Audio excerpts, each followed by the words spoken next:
Të mërkurën 4 ditë para zgjedhjeve parlamentare, qeveria në detyrë ka ekzekutuar subvencionet prej 100 eurosh për grupin tjetër të studentëve përfitues. Në të njëjtën ditë, kryeministri në detyrë Albin Kurti njoftoi edhe për një ndihmë tjetër financiare, po njëjtë me nga 100 euro për fëmijët dhe pensionistët. Ky vendim nxiti kritika në prag zgjedhjesh, por Kurti mohoi të ejtën se kjo lidhet me motive elektorale.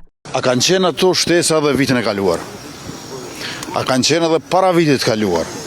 Çdo herë para vitit të ri, kur kemi dimër e kemi festa, ne i gëzojmë më të moshuarit edhe fëmijët. Nuk ka asgjë të re në këtë aspekt. Mirë po, politologu Albinot Maloku vlerëson se shpërndarja e këtyre parave ka karakter politik. Njerëzit e njëjtë i kanë kritikuar fuqishëm këto veprime të ish-qeverive që kanë qenë me modele dhe me mënyra ndryshme, dhe kjo është tragjedia më e madhe.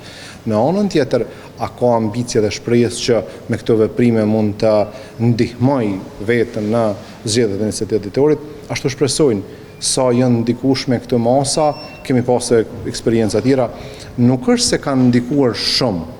Megjithatë, duket se është përqasje politike edhe kjo shpërndarje e ndihmave ad hoc financiare për kategoritë e caktuara në Republikën e Kosovës.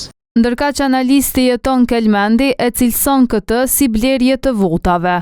Ndarja e 100 eurove për studentët për festat e fundvitit dhe pensionistët nga qeveria në detyrë e Kosovës mendoj se është shkelje rend ligjore dhe është keq përdorim i buxhetit publik, pra i paras publike, sidomos kur kihet parasysh se në pak ditë janë zgjedhjet.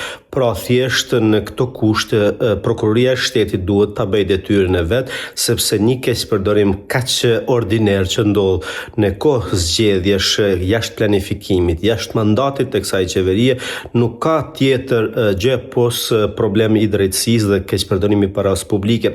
Grupi i parë i studentëve ishte subvencionuar 3 ditë para balotazhit të zgjedhjeve lokale që u mbajtën më 9 nëntor. Vendimi ishte marrë në tetor dhe përfitues janë mbi 40.000 student.